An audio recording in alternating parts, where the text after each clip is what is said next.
News for Turkey. Turkey, as everyone knows, is a great NATO ally and a strategic partner of the United States around the world. Our economic relationship has tremendous potential and continues to expand and to grow. Direct engagement and diplomacy between our nations are essential to ensuring a future of peace and prosperity and promise for our citizens.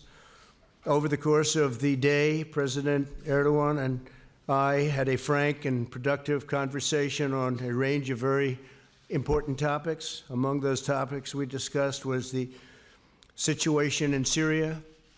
Last month, I sent Vice President Pence, Secretary of State Pompeo is with us, National Security Advisor O'Brien, thank you, to meet with President Erdogan in the hopes of ending all of the hostilities. The negotiations were very successful, and the United States and Turkey achieved a tremendous amount on that day, and I think we're working toward getting it better and better. It's a complicated situation. It's been going on for hundreds of years. Today, the ceasefire continues to hold, and I want to thank the President for his partnership and cooperation as we work to build a more stable and peaceful and prosperous Middle East. We've assured each other that Turkey will continue to uphold what it's supposed to uphold. I'm a big fan of the President, I have to tell you that. And I know that the ceasefire, while complicated, is moving forward at a very rapid clip.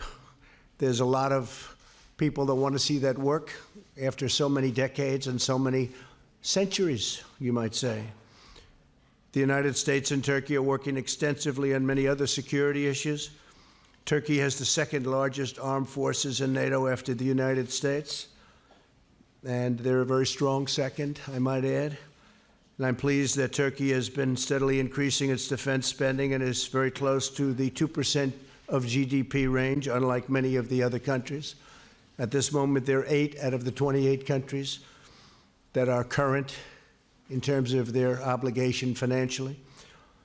Turkey has made a vital contribution to NATO's resolute support mission in Afghanistan, and its partnership was important to our destruction of the ISIS caliphate. In fact, just recently when we took out al-Baghdadi and take him out, we did. Turkey knew that we were going over certain areas. They were very, very helpful. We appreciate that very much. Good for both countries. We really appreciate it. We're grateful to President Erdogan and to the citizens of Turkey for their cooperation in the constant struggle against terrorism. He fights it like we do. Key to our security collaboration is our trade, defense, and military equipment program. American foreign military sales to Turkey total many billions of dollars, and Turkey supplies component parts to many American defense programs. They make parts of the frame, as an example, for the F-35.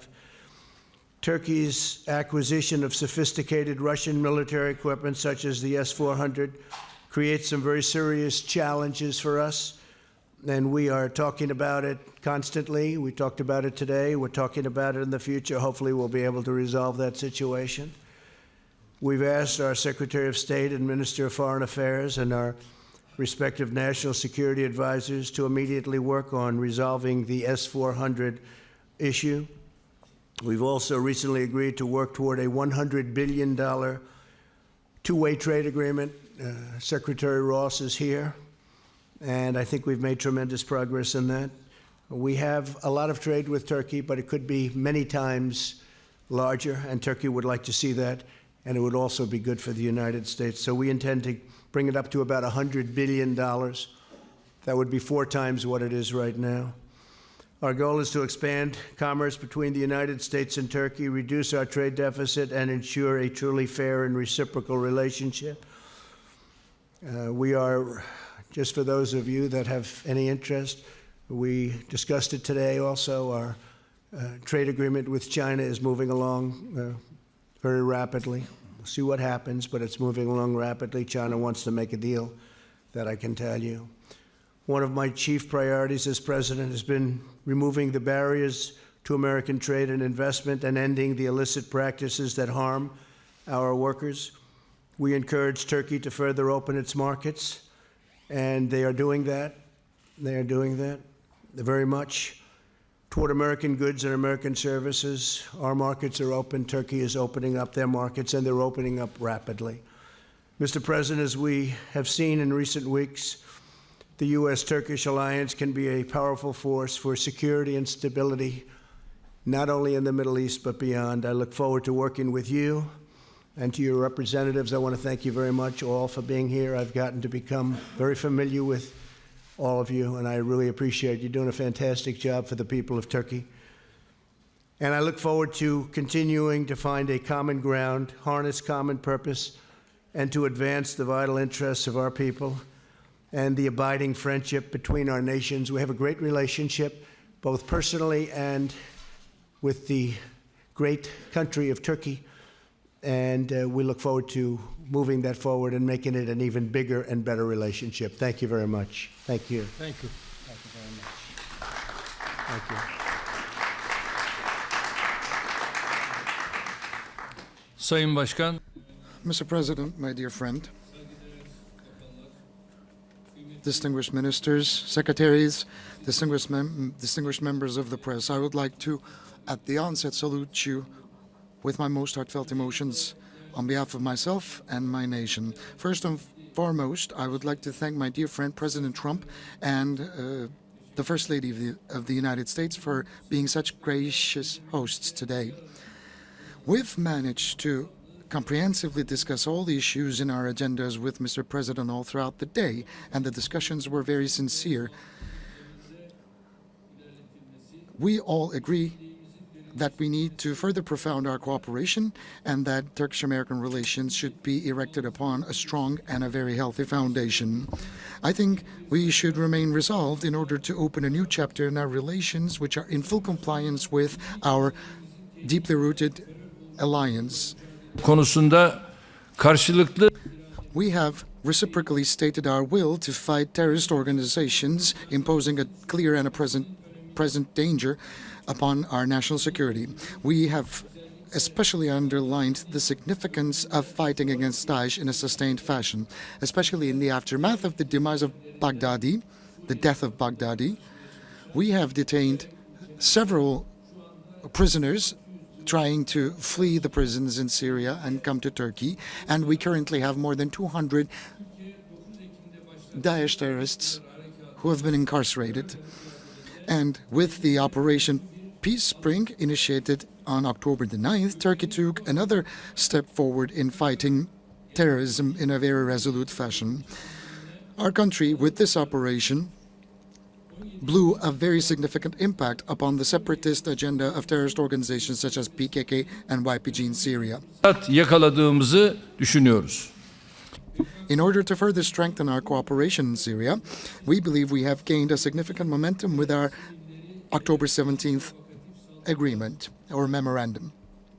But in order to harm this memorandum, PKK and YPG are attacking our soldiers and the civilians in a very provocative fashion.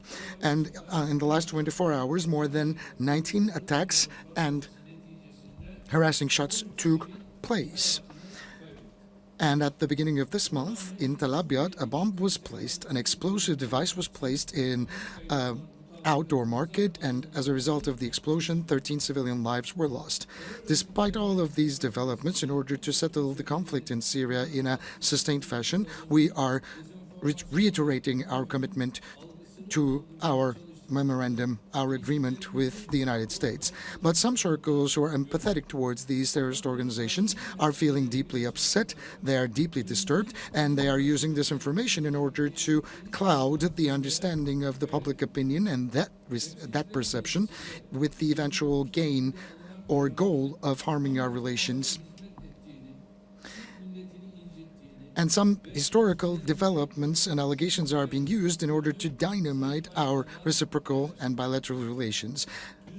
especially in the House of Representatives. Some of the resolutions that were passed on October 29th served this very purpose, hurt deeply the Turkish nation, and they have a potential of casting a deep shadow over our bilateral relations. And I shared this information with Mr. President. The decision makers in an incident that took place about 104 years ago should not be politicians, but historians. We have nothing to hide, and we have a full self-esteem in that regard. But I need to state very clearly that we are, as Turkey, on the side of dialogue and open discussion and debate.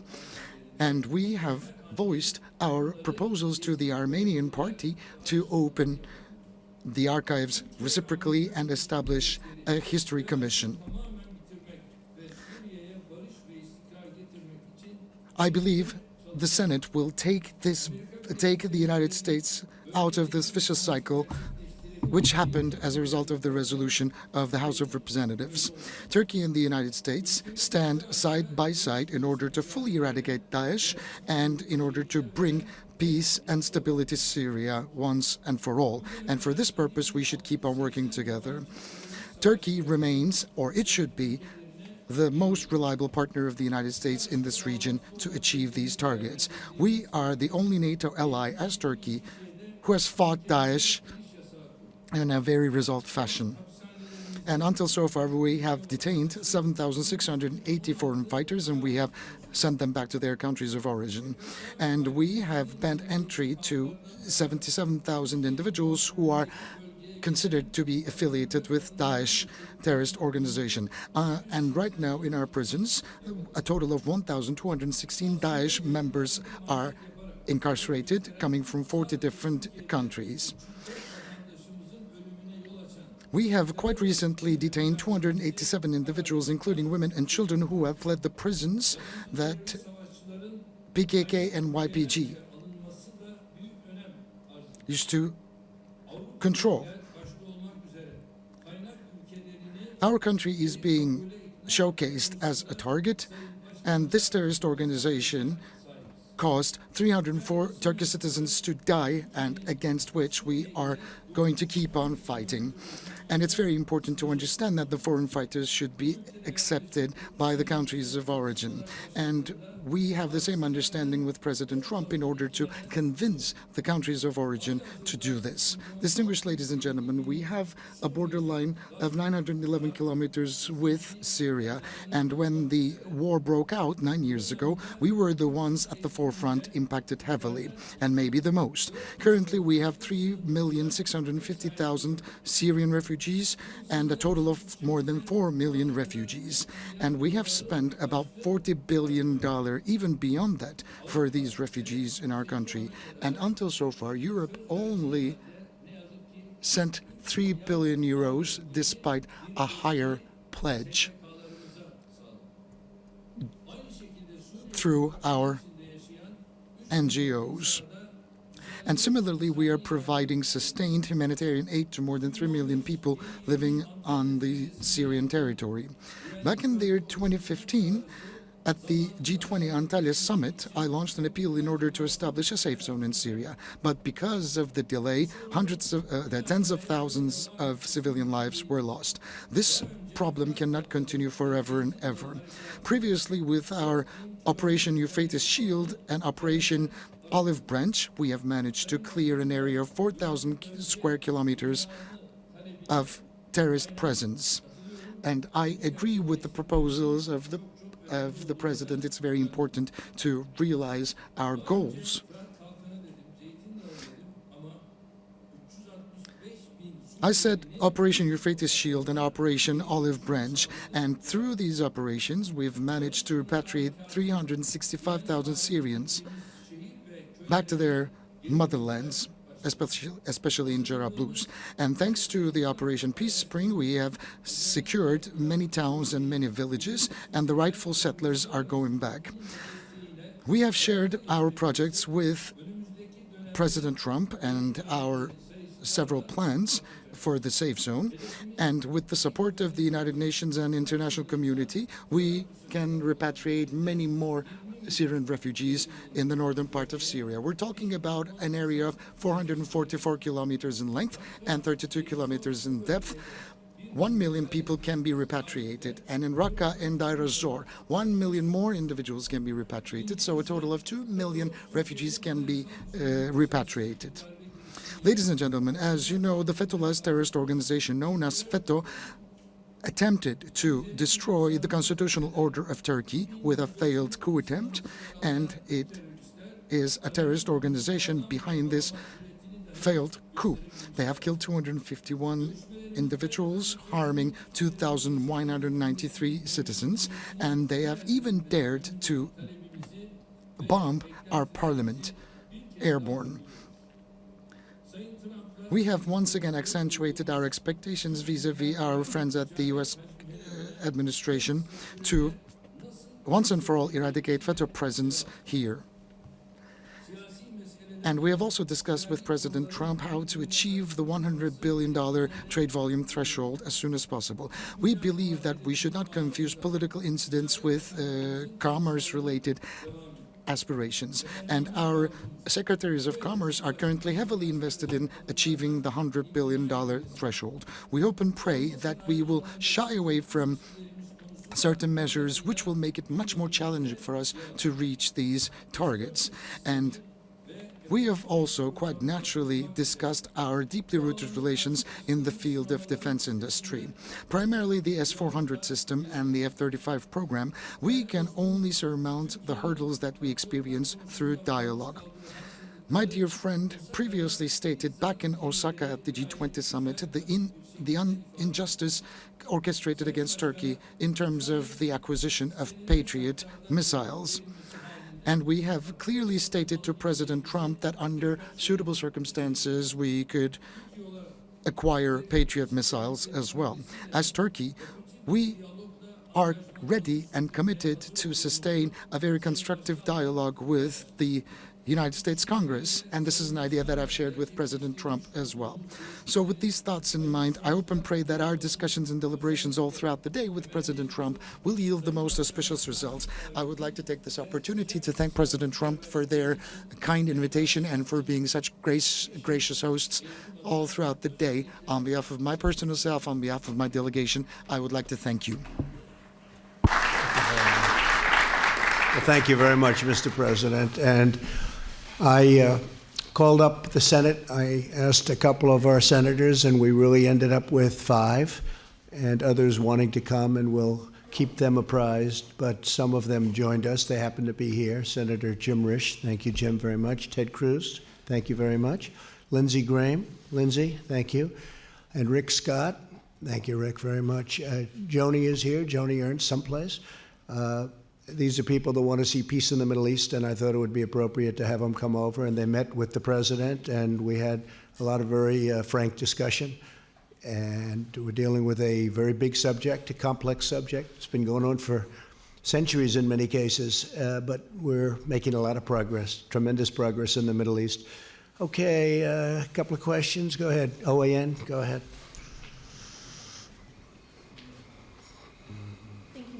Thank you. First, I'd like to just start out getting your general reaction today to the impeachment hearings on the Hill. Do you feel that Democrats made their case, and how did you feel about the Republican performance? Are you talking about the witch hunt? Is that what you mean? Is that what you're talking about? I hear it's a joke. I haven't watched for 1 minute because I've been with the president, which is much more important as far as I'm concerned. This is a sham and shouldn't be allowed. It was a situation that was caused by people that shouldn't have allowed it to happen. I want to find out who is the whistleblower, because the whistleblower gave a lot of very incorrect information, including my call with the president of Ukraine, which was a perfect call and highly appropriate. And he wrote something that was much different than the fact. I want to find out why the IG, why would he have presented that, when in fact all he had to do is check the call itself and he would have seen it. I'm going to be releasing, I think on Thursday, a second call, which actually was the first of the 2. and you'll make a determination as to what you think there. But I've heard just a report. They said it's all third-hand information, nothing direct at all. It can't be direct because I never said it. And all they have to do is look very, very simply at the transcript. If you read the transcript, this was analyzed by great lawyers. This was analyzed by Greg Jarrett. It was analyzed by Mark Levin. It was analyzed by everybody. They said this statement that I made, the whole call that I made with the president of Ukraine was a perfect one. So that this country gets put through that we have to waste this gentleman's time by even thinking about it, talking about it. I'd much rather focus on peace in the Middle East. And I hear that it's a hoax, and it's being played as a hoax. That's what I hear, but you'll have to tell me. Go ahead. Then, if I may, on Syria and peace in the Middle East, President Erdogan talked about repatriating Syrian refugees back to their homeland. Have you had those discussions with European leaders, since there are so many Syrian refugees? No, I think that, frankly, Europe should be paying for this to a large extent. As of this moment, Turkey's been paying for most of it. I think the president was saying today they've spent over $40 billion on the cost of that. 40 billion. How much? 30 million. 40. That's what I said. Whatever. He spent a lot. Okay. They're throwing out all these different numbers. I heard it was $40 billion. How was that? 40 billion, correct? So $40 billion. And I've heard that number from others, and that's a lot. Europe has contributed about $3 billion, and a lot of these people would go all throughout Europe. I mean, it would be a devastating situation for Europe because he's got 4 million people. He has a lot of Kurds, too, that they're helping and taking care of. So I have spoken to Europe about it. I think they should help us with ISIS because many of them left France, and they left Germany, and they left UK. They left different countries. And these countries should help us because if they ever did get released, which we won't be doing, but if they ever did get released, that's where they want to go. They want to go back to France and Germany and UK and all of those other countries that are not helping us. I gave them the option, would you like to have them back? And intelligently they said, no, thank you. But that's not right and it's not fair. I can tell you also that Turkey captured when some escaped during the conflict, when they had the heavy shooting. And I mean, I think I know how they happened to escape, but it's one of those things. Doesn't matter because Turkey captured everybody that escaped plus an additional group. When we took over, when I became president, ISIS was rampant all over the Middle East. And as of about a month ago, I think, Lindsay, we can say that we have now 100% of the caliphate. They'll always try and grow, but they haven't been able to do that. And what we did last week with al-Baghdadi, who is the absolute founder, leader, set them back. We also got his number 2, and we have our sights on his number 3. So they're not going to be growing too fast. But I will say Turkey's been helping us a lot. So with that, I also have a question for President Erdogan. With what you're calling a realignment along the northern Syria border, a lot of Christians in that region are feeling very vulnerable. Groups on the ground are saying that attacks on Christians have increased under this new policy and that they're not feeling safe any longer. Can you guarantee that the Turkish government will also protect Christians in that region? In fact, there was an attack on an Armenian priest who died, he and his father, this week. ISIS is claiming responsibility. Çok teşekkür. Thank you. Thank you. On the contrary, Kaldani, Yazidi, and Christian minorities is an area where we're especially sensitive about, and we have certain different plans. Whether it be the ones remaining on the side of Syria, whose sanctuaries have been destroyed, whose churches had been destroyed, will see their sanctuaries getting revived, and their churches will be reconstructed so that they can go back and start praying there again. And these are the plans that we're making for them. As I said before, the Christian minorities, Aramaic Catholics, Kaldani and Yazidi, the ones who are living on our side of the border, have no problems whatsoever. But the ones remaining on the side of the Syrian territory will see their worshipping practices restored and revived in a special manner. They are receiving health care, they're receiving humanitarian aid in every aspect possible. Thank you. Thank you very much. Would you like to pick somebody? Evet. Hilal Hanım buyur. A friendly person from Turkey, please. Friendly. Only friendly reporters. We like to see. There aren't too many of them around. Thank you, Mr. President. Thank you. You inherited the burden of Obama's flawed foreign policy, and one of those flaws was allying the U.S. with the U.S.-designated terrorist organization, the PKK, and a Syrian offshoot YPG. You are trying to mend the damage that it did to U.S.-Turkey relations. However, you also invited the ringleader of YPG to the White House. His codename Mazlum Kobane, and he is responsible for at least 18 terrorist attacks in Turkey, which caused the death of 164 soldiers and 48 civilians. So after today's meeting, do you still think of inviting him to the White House, which will be very offensive and hurtful for the Turkish public? Thank you. Well, I had a very good talk with him. We had a very good recently. And we're working very closely together, and we're also working very closely together with your great president. And a lot of things are happening. A lot of very positive developments are happening. A lot of that is definition. What's your definition of the various groups within the Kurds? You call the Kurds, and then you have various groups, and some like them and some don't. But I think we've made a tremendous we've gained a tremendous amount of momentum and strength and knowledge over the last short period of time. So we'll see what happens. But I will say that the relationship with President Erdogan and Turkey has been outstanding. And, you know, it's a major country with a tremendous military. They're one of our very big purchases of military equipment. They have the finest equipment in the world, which the United States makes. We make by far the best equipment in the world. Turkey understood that a long time ago. So I think a tremendous amount of progress is being made. Okay? Thank you very much. You could ask the president a question now. Same report. You sure you're a reporter? You don't work for Turkey with that question? Me, okay. I'll be glad to. Sayın Cumhurbaşkanım, özellikle FETÖ mevzusunda. Mr. President, about FETÖ, we are not getting the best of news out of the United States. And the FETÖ office targeting Turkey is extensively invested in their daily works. But I can see certain traces that the US government is ready to understand more about FETÖ. So my question is, how do you perceive the situation developing vis-a-vis the Fethullahist terrorist organization and the American approach to FETÖ in that regard? Can we expect anything further? Yes, thank you. During this current visit, we are going to submit, as we already have actually, a great deal of documents and evidence.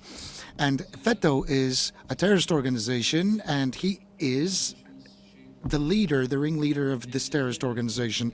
They have killed 251 people in Turkey. They tried to undertake a coup against the government, the state, and more than 2,000 people have been injured, and the ringleader is living on an area of 400 acres in the United States, running his network all around the globe. And this is something unacceptable. And during this visit, as I've said before, we have introduced an additional array of documents. We will submit them to the relevant authorities, including Mr. President, and in the light of these documents, I think they will appreciate the situation. We sent the terrorists back if they ask for them, and I'm sure they will do the same for us. Fox, please. Thank you, Mr. President. Thank you. I know that you didn't spend a lot of time glued to the TV today, but there was one moment where Ambassador Bill Taylor recounted a conversation that an aide of his overheard. It was the day after the phone call with Zelensky on July the 26th, in which the aide says that he overheard you say to Sondland, how are things going with proceeding with the investigations? Sondland repeated back to you, according to this aide, that Ukraine was prepared to do everything that you wanted it to do. Is that correct? And can you fill in some more? I know nothing about that. First time I've heard it. The one thing I've seen that Sondland said was that he did speak to me for a brief moment, and I said no quid pro quo under any circumstances, and that's true. The other, I've never heard this. In any event, it's more second-hand information, but I've never heard it. Do you recall having a conversation with Sondland? I don't recall. No, not at all. Not even a little bit. The only thing, and I guess Sondland had stayed with his testimony, that there was no quid pro quo. Pure and simple. Yes, please. And to President Erdogan, President Trump sent you a letter on October the 9th urging you not to launch a military action into northern Syria. He said, quote, don't be a tough guy, don't be a fool. You ignored that letter and you went ahead and you launched a military action into northern Syria. Can you explain why you ignored the president's warning? Tabii bu mektupları Well, this letter was represented to Mr. President this afternoon, and I've also underlined the fact that a terrorist such as Ferit Abdul-Shahin should not be considered as an interlocutor by a country such as the United States. And this individual, Ferit Abdul-Shahin, has been instrumental in the killings of hundreds of Turkish civilians, and he is a person labeled as like a son for the terrorist leader who is currently incarcerated in Turkey, Abdullah Öcalan. So a person like this should not be welcomed by a country such as the United States. And similarly, this person was welcomed by a country such as Russia. So it's very difficult for me to understand these when we're trying to fight terrorism on a global scale. If we're going to sustain our fight against terrorism in a healthy fashion, we need to be much more sensitive than we currently are. It happens to us today, and it will happen to somebody else tomorrow, is a saying that goes in our language. We have also provided information and the document thereof to our interlocutors in the White House, including Mr. President. And I've also submitted a document produced by CIA pointing out to the fact that this individual is a terrorist to Mr. President. And as I've said before, I've shared them with His Excellency, Mr. President. And we gave back the letter that we have received. President, please. for me.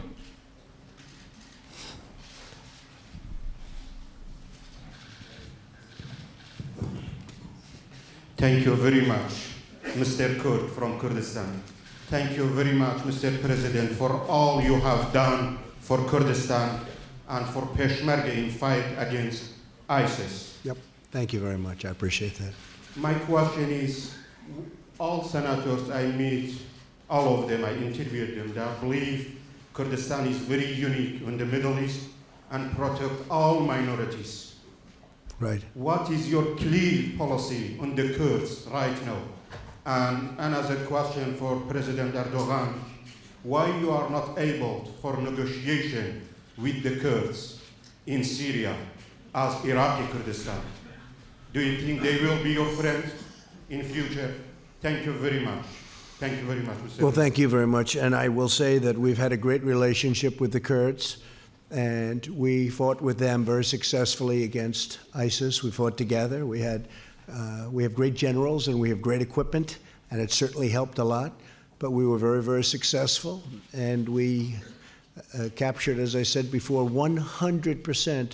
I was going to, when we were at 97%, I was going to say, well, that sounds pretty high to me. And I was thinking about stopping it then, and a lot of people said, please go to 100. And very quickly, very rapidly, the military got to 100. I wanted to have that. But we have a great relationship with the Kurds. We have had. We're with them now. We get along with them. And by the way, I think the president, he may have some factions within the Kurds, but I think the president has a great relationship with the Kurds. Many Kurds live currently in Turkey, and they're happy and they're taken care of, including health care. We were talking about it before, including health care and education and other things.